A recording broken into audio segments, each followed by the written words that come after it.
To the press with Frances O'Grady, General Secretary of the Trades Union Congress. Welcome, Frances O'Grady. Hello. Peter Hitchens, columnist for the paper we've just been hearing about, its front page. Hello, Peter. Good morning. And Kate Richardson-Walsh won gold in the hockey at 2016, those Rio Olympics. Wow. Every time I even think of a gold Olympian, I want you to chew your medal for me. Yes. That's the essential. I do it every morning. Well, I know you all want to address what we've just been speaking about. Frances O'Grady, the Mail on Sunday front page, Minister sent his PA to buy sex toys. Well, this is the latest episode in a growing storm about sexism and sexual harassment at work, where Mark Garnier, the Brexit trade minister, apparently sent his secretary out to buy sex toys for him. We've just had a briefing on it. What's your view on it? Well, I mean, I think it's important to understand that this isn't just about the Tories. It's not just about Westminster. It's about workplaces up and down Britain. The TUC did a survey showing that half of all women had experienced sexual harassment at work. That rises to 2/3 of young women. And we have to find a way to lift the responsibility of tackling it off the individual shoulders of women.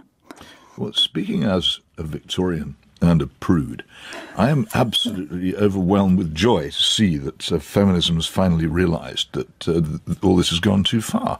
I'm amazed at the coarseness of conversation and behaviour in our society that's developed without any real complaint over the past decades, and really glad to see that at last what I would call the left is lining up against it, and it's an amazing development, well, which I think should give pleasure to all Victorian prudes. Feminists have always been keen to challenge abuses of power at work. Not as much as they should have been. Yeah, and I think it's a female and it's a male issue. I think the UN with their He for She campaign are very strong on this. It needs men and women to come together on this, and I think women are being very brave in speaking out, but we now need men to get on board with this as well. And it's not acceptable and it's not okay, and it needs to stop right now. More Victorians, that's what we need everywhere. Thank you for raising that issue and broadening it for us.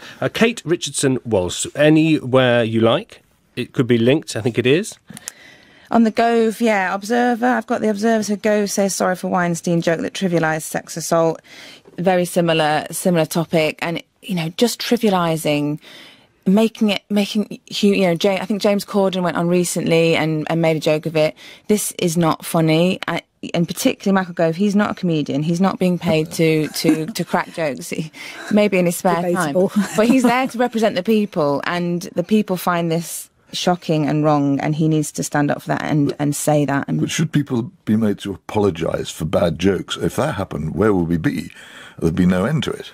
But as I say, he's not a comedian. He's not there to make jokes. Lots of comedians aren't comedians either, in my view. How much apologising seems to me to be going. How much imagination does it take to know that it's wrong to say it in the first place? Mm-hmm. And if it is a problem, then maybe we need to do much more training at work, much more making men and women more aware of what's right and what's wrong. But surely derision and or the silence of an audience which hasn't been made to laugh, although on this occasion note that the studio audience at the Today programme did laugh, should be punishment enough for a bad joke. Yeah, but do you think, I mean, I've been in situations where the sheer shock of the situation, you don't know what else to do but laugh, and I don't think the laughter makes it okay.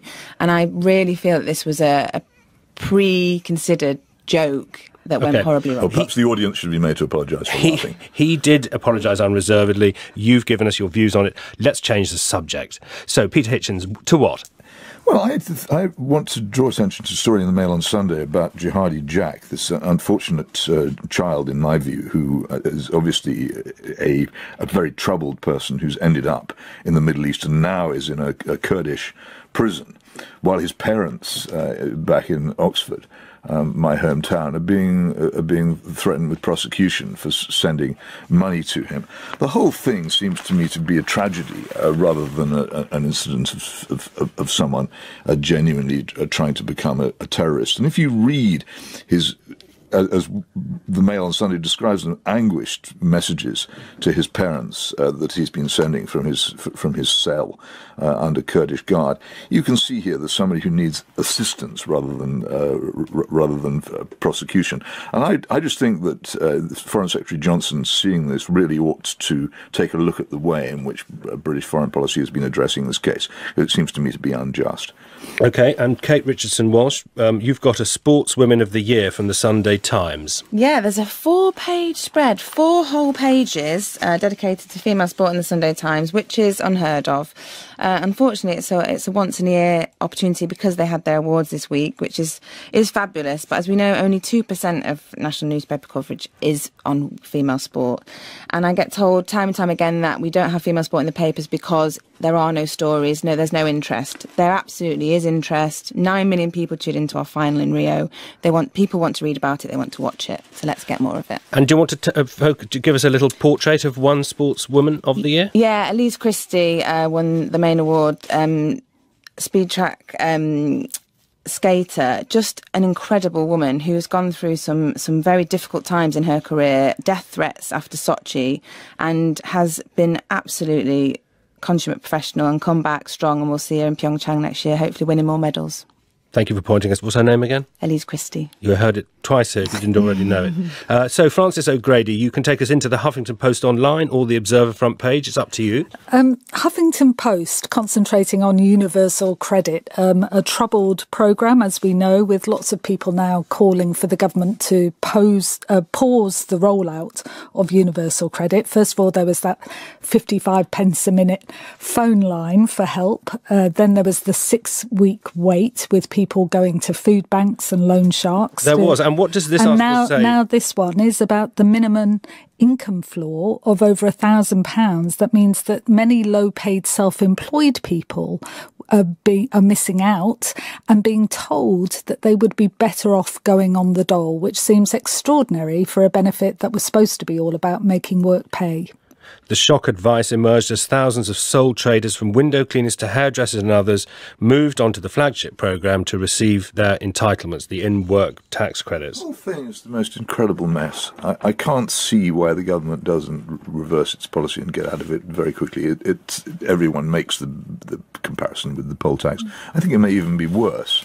And it's everything you hear about it suggests that it's the law of unintended consequences passed yet again. Well, the story gets picked up in the Sunday Times, focusing on tenant farmers, a third of them on less than the national minimum wage. Think what it's going to mean for groups like that who just don't know how much they're earning week to week. A spokesperson for the Department of Work and Pensions said universal credit supports self-employed people for up to a year whilst they establish their business. If after a year the business isn't meeting the minimum income floor, then they will have to either increase their self-employed earnings or take on additional work. Peter... that's easy, isn't it? Well, we're just moving the subject. Well, it's easy when real wages are falling all over the place, whether you're self-employed or not.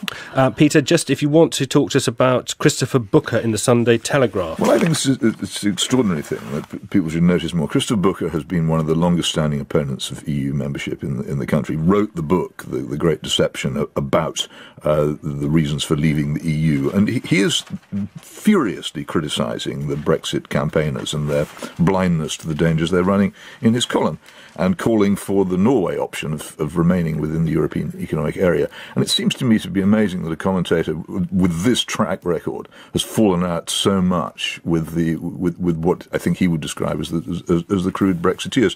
And it should get more attention than it does. And again, I just feel it's one of those things that comes blazing out of the papers as an interesting thing which isn't getting enough attention. Well, that reads across to the front page of The Observer, where we've seen hard Brexit donors to the Conservative Party turning up the pressure for a no deal. Again, potentially when people have power, like money, they can put enormous pressure on governments. But it does beg that question, why aren't we talking about more sensible options that are already out there that would allow us to protect jobs, livelihoods, workers' rights, and keep us in the single market? That's the front page of The Observer. Tory donors warn May to ready UK for a no-deal Brexit. And Peter Hitchens looking at Christopher Booker in the Sunday Telegraph. We go back to the Mail on Sunday, Kate Richardson-Walsh. This is the NHS pressured our kids to change sex report. Yeah, it's a report. They're feeling that children as young as 13 are being railroaded into changing gender by overzealous NHS therapists. I mean, I find it really fascinating that in the story they're talking about children being referred to specialists to talk about transitioning, to talk about the process. And from reading through it, this isn't an easy process. And this isn't a question of going to one clinic, one appointment, and you being reassigned your gender. This is a very long, painful process that takes years. And it doesn't necessarily always mean operations and hormones. And I think it's just the fact that young people, millennials, they're used to talking about this stuff, putting it out on social media and sharing their experiences. That doesn't mean they're selling it or promoting it. It just means they're sharing their experiences. Yes. What the parents are saying in this, though, is that the attitude of the psychotherapists who are seeing these people seems to be universally in one direction, that they accept immediately one interpretation of the way the person is feeling. Nobody doubts that these are young people in a state of considerable turmoil and that they need to be treated with great sympathy. But for the NHS immediately to assume, as it appears from this report to be doing, that the only solution is for them to proceed down the conveyor belt of transgenderism seems to me to be something which people are entitled to question. And the parents feel very left out of this, and I think it's important. I think there's a big difference between railroading and listening. And I think too often young people with all sorts of issues haven't had somebody there to listen. And, you know, we should be proud that the NHS is there for them. There's no shortage of listening. It's a question of what then happens. Back to you, Kate. Would you rather they aren't listened to? Would you rather they just have to go and speak to their GP and don't go and get referred to a specialist who understands and is able to give good advice and experience? No, I would rather that. I'd just rather there wasn't this presumption, which seems to me to be very strong medical fashion at the moment, that the right response to these feelings is to move towards what is effectively a sex change. Well, I'm frankly grateful that there's any support out there at all when we know that the majority of NHS trusts are now in the red. Thank you. And now we go to the Sunday Times front page with you, Peter. What's been reported on there? This is one of the most astonishing stories I've seen for many weeks. David Kelly's body has been exhumed from its grave in Oxford Churchyard, and it appears quite likely that it's been cremated. And this seems to have been because of people who believe, in my view wrongly, that David Kelly was murdered, have been putting placards and other things on the grave, and it's become a focus of political activism, and the family have been upset by it. This just seems to me to be... the story is by Andrew Gilligan, by the way, famous, of course, for his initial BBC involvement in the whole Kelly affair. I just think this is one of the most amazing things that I've seen for some time, and it draws attention again to the curious beliefs that many people have about David Kelly. I myself have never seen any reason to assume that he'd done anything other than commit suicide. I think he was under huge pressure, a lot of it coming from the government, and the last thing the government wanted was for him to die. I mean, it must be truly horrible for the family. It must be horrible. I think it's probably a reminder of how conspiracy theories grow when people lose faith and trust in governments. Thank you all. You've done your work for us. You've been here since 8 picking these stories, which of course is 9 now. And because we think you've got so much more sleep, we want you to join in our item about apples. Do you want one of you to tell me how many apples are imported and how many? Do you want to have a go at that, Kate? I would not have a clue. I wouldn't even know where to begin. Nearly 70% of our apples are imported. Are they really? I'm sure it's worse than that. They're imported and then they're chilled and then they arrive in supermarkets and you take them home. By the time you've got them home, they've gone soft. I think you do. You do now. You all do want to try. Apples anymore. Travel with us, and Francis, you're not escaping. Travel with us now to Stocks Farm in Suckley in Worcestershire for our apple item to end your presence with us this morning with thanks. Ali, welcome back. Thank you. Good morning, Paddy. Our guests here are wondering about apple. Give us some names of great British varieties. Oh, there are some amazing names. Often if you hear the word kernel or seedling or pippin in the name, it's because it's the daughter of an original variety. So we've got varieties like red pippin, we've got varieties like Ashmead's kernel. We've got varieties like Yarlington Mill. Yarlington Mill is a lovely cider apple, and the original tree was found in the crack of a watermill in Yarlington in Somerset. And is it correct that the weather has boosted the flavour of all apples, those horrible watery old foreign things, and the lovely homegrown one? We've had a funny old apple growing year this year. We all started our growing season in the spring with some late frosts, and that actually looked like it was going to curtail the crop quite significantly across the whole of Europe, not just in the UK. And then it was as if a magic wand had been waved as we went through August and September, and we could see a lot more apples emerging on the trees than we'd anticipated. So it's been a funny year, but we've had a lovely long growing season, and that's given us beautiful quality apples, really good flavour, really complex, lovely flavours. And that's the one thing about... Can I ask you something? Yes, of course. First, I mean, the names of these apples are like poems, but I have for several years been unable to find what I regard as a proper Cox's Orange Pippin anywhere in England. There are things which are sold as Cox's Orange Pippins, but they have shiny skins, not rough ones. Where can I get a decent English apple fresh from a tree now? Well, you should be able to go into any of your major supermarkets and buy beautiful, fresh British apples. And especially now at this time of year, it's a little bit late for Cox now.